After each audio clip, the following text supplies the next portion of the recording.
আসসালামু আলাইকুম। The intelligence investor YouTube চ্যানেলে আপনাদের সবাইকে স্বাগতম। আজকে বিকেলের ভিডিওতে প্রতি সপ্তাহে ইন্স্যুরেন্স সেক্টর নিয়ে আলোচনা করা হয়। আজকে ঠিক ইন্স্যুরেন্স সেক্টর নিয়ে আপনাদের আলোচনা করা হবে। সকালে একটা সেক্টর নিয়ে আলোচনা করেছি, সেটা হচ্ছে mutual fund. Mutual fund sector নিয়ে আলোচনা করার পরে যেটা মনে হয়েছে, মিউচুয়াল ফান্ড এই সপ্তাহে আবার নতুন করে লিড দিবে এবং বাড়া শুরু হবে। সো আপনারা মিউচুয়াল ফান্ডকে স্পেশালি নজরে নেবেন। এরপরে আমরা ইন্স্যুরেন্স সেক্টর অ্যানালাইসিস করার পরে বুঝবো আসলে ইন্স্যুরেন্স সেক্টরটা কি করবে। চলুন ইন্স্যুরেন্স সেক্টরের অ্যানালাইসিসে চলে যাই শুরু থেকে শেষ পর্যন্ত। অগ্রণী ইন্স্যুরেন্স কি হয়েছে, এই যে এখানে একটা দেখেন সাপোর্ট লাইনে আছে, এখান থেকে যদি ঘুরে যায় তাহলে ভালো হবে, এখান থেকে ঘুরতে হবে, বাট ভলিউম এখনো কম।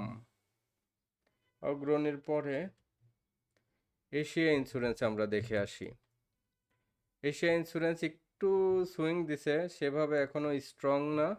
এশিয়া প্যাসিফিক ইন্স্যুরেন্স দেখি, এটাও ঘুরতেছে, সেইভাবে স্ট্রং না, সামান্য একটু ঘোরার মতো। বিজিআইসিটা দেখে আসি। বিজিআইসি এখান থেকে এই যে গ্রাফের প্যাটার্নটা একটু মোটামুটি ভালো, এখান থেকে ঘুরতে পারে। তারপরে বিএনআইসিএলটা দেখে আসি। বিএনআইসিএল এর গ্রাফটা এত সুবিধাজনক না, সেন্ট্রাল ইন্স্যুরেন্সটা দেখে আসি।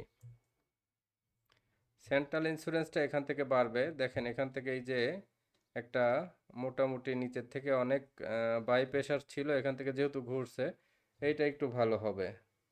সিটি জেনারেল ইন্স্যুরেন্সটা দেখে আসি।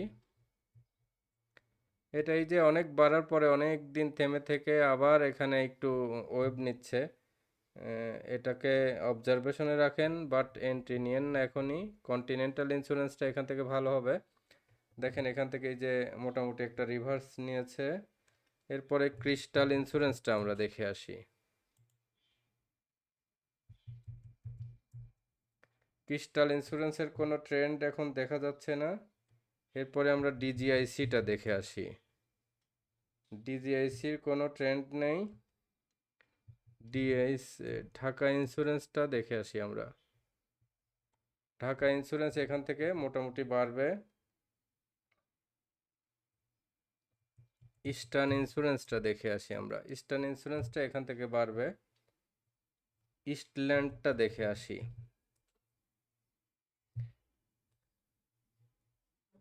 ইস্টল্যান্ডটা এখান থেকে মোটামুটি ঘুরবে। ইআইএলটা দেখে আসি। ইআইএলটাও এখান থেকে এই যে নিচে সাপোর্ট পেয়ে এখান থেকে উপরের দিকে যাচ্ছে, এটা অবজারভেশনে রাখেন, এটা ভালো হবে। এরপরে ফেডারেলটা দেখে আসি। ফেডারেলটা মোটামুটি এখান থেকে ঘুরতেছে, সবগুলা একই টাইপের ঘোরা, বাট গ্রাফগুলো কোনোটাই খুব বেশি স্ট্রং না। গ্লোবালটা দেখে আসি। আমার সবচেয়ে ইন্স্যুরেন্সের ভিতরে বর্তমানে বেশি পছন্দের ছিল গ্লোবাল ইন্স্যুরেন্সটা। গ্লোবালটা দেখেন মোটামুটি একটা ভালো ট্রেন্ডে আছে, এই যে ট্রেন্ড লাইনটা ভালো দেখা যাচ্ছে।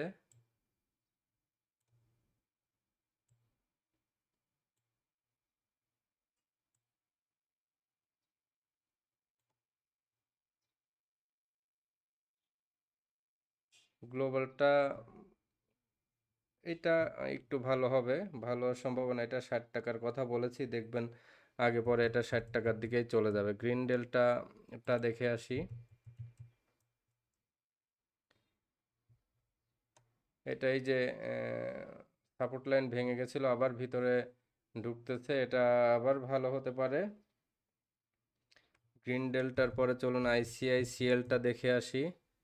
আইসিআইসিএল একটা সুইং দিছে, এটা আবার ছোট ছোট গ্রাফ, অত শক্তি নাই। ইসলামী ইন্স্যুরেন্সটা দেখে আসি। এটাও তেমন শক্তি নেই। জনতা ইন্স্যুরেন্সটা দেখে আসি। জনতা ইন্স্যুরেন্সটা এখান থেকে ঘুরবে, এই যে 37.9 এই পর্যন্ত ঘুরতে পারে। কর্ণফুলীটা দেখে আসি চলুন। কর্ণফুলী এখান থেকে ট্রেন্ড ঠিক আছে, এখান থেকে আরও বাড়বে।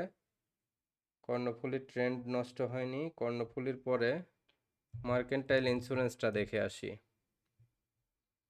মার্কেন্টাইল ইন্স্যুরেন্সটা এখান থেকে সামান্য একটু বাড়বে। নিটল ইন্স্যুরেন্সটা দেখে আসি আমরা। নিটল ইন্স্যুরেন্সটাও এখান থেকে বাড়বে। সব শেয়ার একই ধাঁচের গ্রাফ, একই রকম। নর্দার্ন ইন্স্যুরেন্সটা দেখে আসি আমরা। নর্দার্ন ইন্স্যুরেন্সটাও মোটামুটি ঘোরার জন্য রেডি। এরপরে দেখব প্যারামাউন্টটা। প্যারামাউন্টটাও মোটামুটি ঘোরার জন্য রেডি। সবগুলা ঘুরবে, বাট এখনো স্ট্রং হয়নি কোনোটাই। পিপলসটা তুলনামূলক ভালো আছে। পিপলসটাকে দেখতে হবে কি অবস্থা হয়।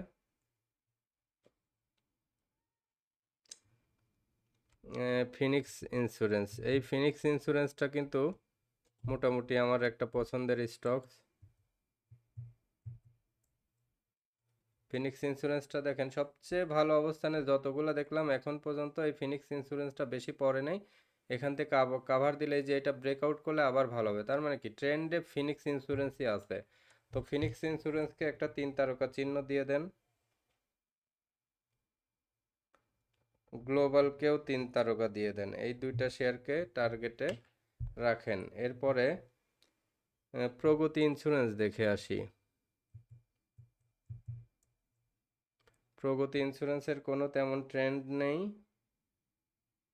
প্রাইম ইন্স্যুরেন্সটা দেখে আসি। প্রাইম ইন্স্যুরেন্সটাও ট্রেন্ড নেই, লোয়ারে কারেকশন হচ্ছে এখনো, কারেকশন শেষ হয়নি। প্রভাতিটা দেখে আসি। প্রভাতি যে এখান থেকে বাড়ার জন্য রেডি হচ্ছে, ডাব্লিউ আকৃতির একটা প্যাটার্ন হবে, ও আবার এই 70 টাকার দিকে যাবে আশা করা যায়। এরপরে প্রভাতির পরে পুরবিটা দেখে আসি। প্রভাতিটা 3 তারকা দিয়ে দেন।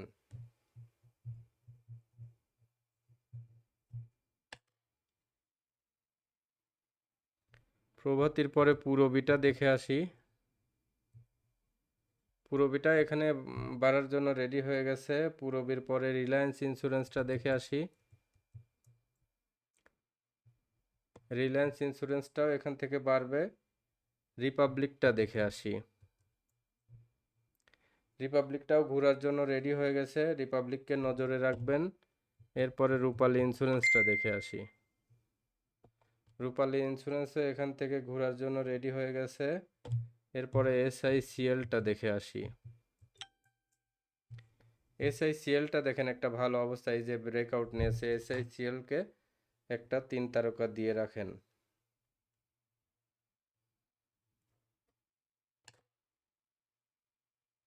তারপরে দেখে আসি এসআইপিএলসি। এসআইপিএলসি মোটামুটি কারেকশন শেষ করে আবার ঘুরতে চাচ্ছে, এটাকে অবজারভেশনে রাখেন। এরপরে সোনার বাংলা ইন্স্যুরেন্সটা দেখে আসি। সোনার বাংলা ইন্স্যুরেন্স দেখেন অনেক লোয়ারে আছে, এটা এইসব লেভেলে এন্ট্রি দিলে ভালো। এখানে একটা এই যে ডাব্লিউ আকৃতির প্যাটার্ন হচ্ছে, আবার ওই 47 টাকা 6, তার মানে কি 5-6 টাকার একটা গ্যাপ সোনার বাংলা ইন্স্যুরেন্সে আছে। সোনার বাংলাটাকেও 3 তারকা দিয়ে রাখেন। সোনার বাংলার পরে স্ট্যান্ডার্ড ইন্স্যুরেন্স দেখে আসি। স্ট্যান্ডার্ড ইন্স্যুরেন্সের অবস্থা খুব একটা সুবিধাজনক না। এরপরে টাকা ফুলটা দেখে আসি।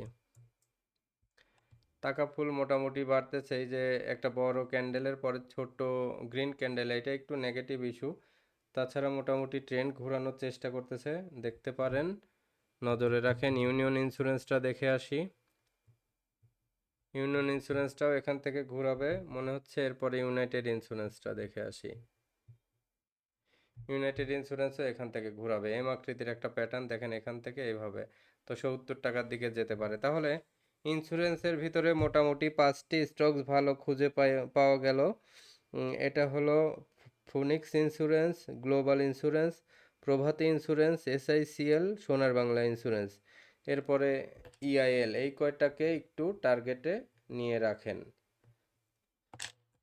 তো ইন্স্যুরেন্স সেক্টর হচ্ছে মিউচুয়াল ফান্ডটা বেশি বাড়ার জন্য রেডি হয়েছে আমার মনে হচ্ছে। ভিডিওটি যাদের ভালো লাগলো অবশ্যই চ্যানেলটি সাবস্ক্রাইব করবেন, লাইক কমেন্ট শেয়ার করে সাথে থাকবেন। যারা এখনও চ্যানেলটি সাবস্ক্রাইব করেননি চ্যানেলটি সাবস্ক্রাইব করে অল বেল আইকনটি বাজিয়ে দিন, তাহলে প্রতিটা ভিডিও আপনাদের সামনে চলে যাবে। এই যে আমার হোয়াটসঅ্যাপ নাম্বার 01722022992, এই হোয়াটসঅ্যাপ নাম্বারে যোগাযোগ করে কোর্স সংক্রান্ত ব্যাপার বা হোয়াটসঅ্যাপে পোর্টফোলিও ম্যানেজমেন্ট যে কোনো ব্যাপারে আপনারা যোগাযোগ করতে পারেন। আজকের ভিডিও পর্যন্তই, সবাই ভালো থাকবেন, আল্লাহ হাফেজ।